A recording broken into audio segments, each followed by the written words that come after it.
With quarter-mile times dropping into the 10 and 11-second range, these so-called street-legal factory drag cars were nothing short of unhinged.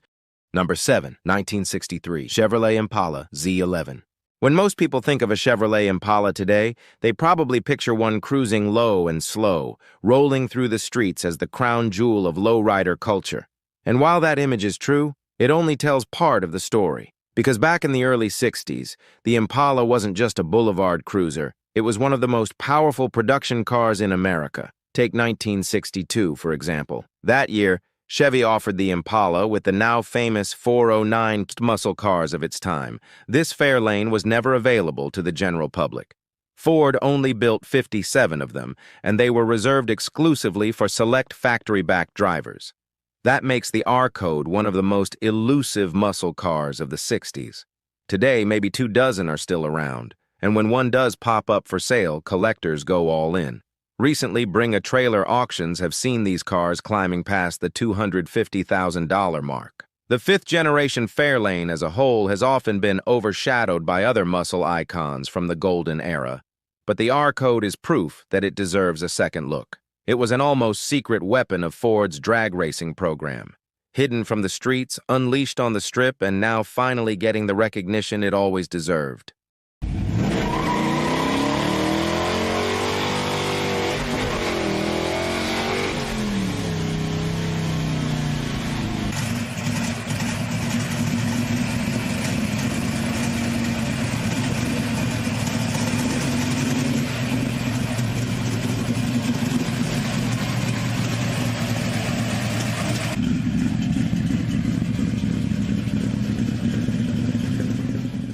1968 Dodge Hemi Dart.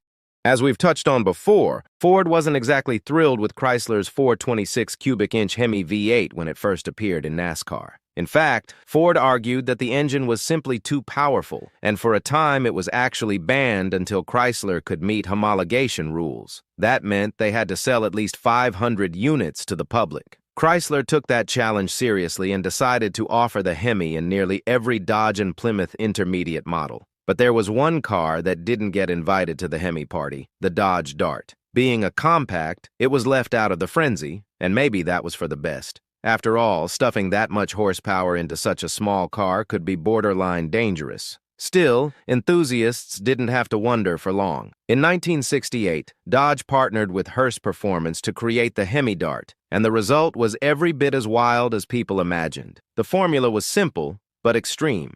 Take a lightweight Dart, jam a 426 Street Hemi under the hood, an engine that barely fit, and then strip out everything that wasn't essential to going fast. No rear seats, no carpet, no insulation. Even the fenders were fiberglass, all in the name of cutting weight.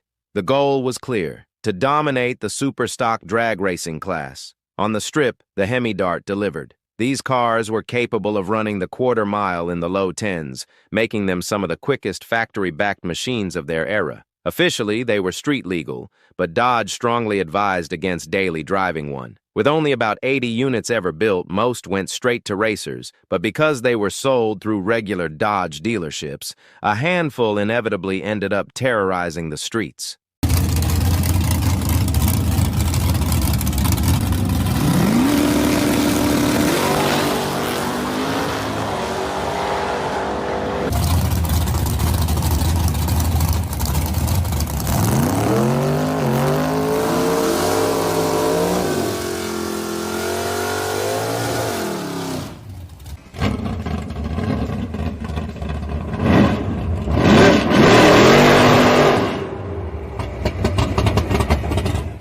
1968 Plymouth Hemi Barracuda.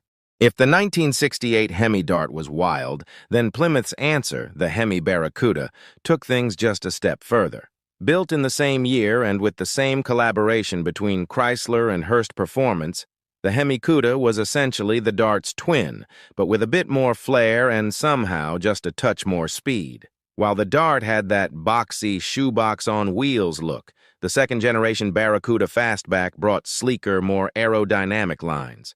Those curves may have been subtle, but they helped shave off precious fractions of a second, making the Hemi Cuda even quicker down the quarter mile. But what really makes the Hemi Barracuda special is how rare it is.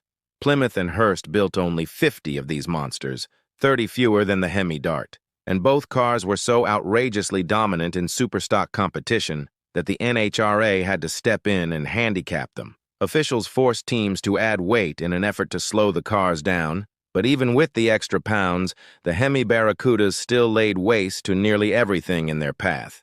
It's a testament to just how brutal the 426 race Hemi really was, with many insiders estimating these cars were pushing close to 600 horsepower in race